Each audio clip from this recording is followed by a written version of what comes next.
ചട്ടമ്പിസ്വാമി ദിനം മുതൽ അയ്യങ്കാളി ദിനം വരെ നീളുന്ന 5 ദിവസത്തെ വർഗീയ വിരുദ്ധ ക്യാമ്പയിന്റെ ഭാഗമായാണ് നമ്മളൊന്ന് എന്ന പേരിൽ CPM ഘോഷയാത്രകൾ സംഘടിപ്പിച്ചത്.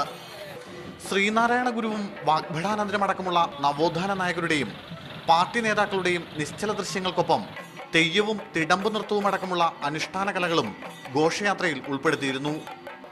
സംസ്ഥാന വ്യാപകമായി ആഹ്വാനം ചെയ്തിരുന്ന പരിപാടിയായിരുന്നെങ്കിലും കണ്ണൂർ ജില്ലയിലെ ഘോഷയാത്രകൾ പാർട്ടിയുടെ ശക്തി പ്രകടനങ്ങളായി മാറി. ജില്ലയിലെ 206 കേന്ദ്രങ്ങളിലായിരുന്നു CPM ഘോഷയാത്രകൾ സംഘടിപ്പിച്ചത്. പരിപാടിയുടെ ജില്ലാതല ഉദ്ഘാടനം ബക്കളത്ത് ജില്ലാ സെക്രട്ടറി P. ജയരാജൻ നിർവഹിച്ചു. നമ്മുടെ സമൂഹത്തിൽ മതപരമായിട്ടുള്ള സംഘർഷം ഉണ്ടാക്കാൻ, മതഭ്രാന്ത് പടർത്താൻ, നാടിന്റെ സമാധാനം തകർക്കാൻ, ജനാധിപത്യ വ്യവസ്ഥക്ക് യോജിക്കാത്ത നിലയിൽ പ്രവർത്തിക്കുന്ന ചില മതഭ്രാന്ത ശക്തികൾ ജനങ്ങളെ വഴിതെറ്റിക്കാൻ ശ്രമിക്കുമ്പോൾ ജനങ്ങൾക്ക് മഹത്തായ ഒരു സന്ദേശം കൊടുക്കണം. ഇതാണ് ശരിയായിട്ടുള്ള വഴി. രാവിലെ മുതൽ വിവിധ പ്രദേശങ്ങളിൽ ഘോഷയാത്രയുടെ ഭാഗമായി CPM പായസ വിതരണവും നടത്തി. സംഘർഷ സാധ്യത കണക്കിലെടുത്ത് കനത്ത പോലീസ് സുരക്ഷയ്ക്ക് നടുവിലായിരുന്നു കണ്ണൂരിൽ ഇരുവിഭാഗത്തിന്റെയും ഘോഷയാത്രകൾ നടന്നത്.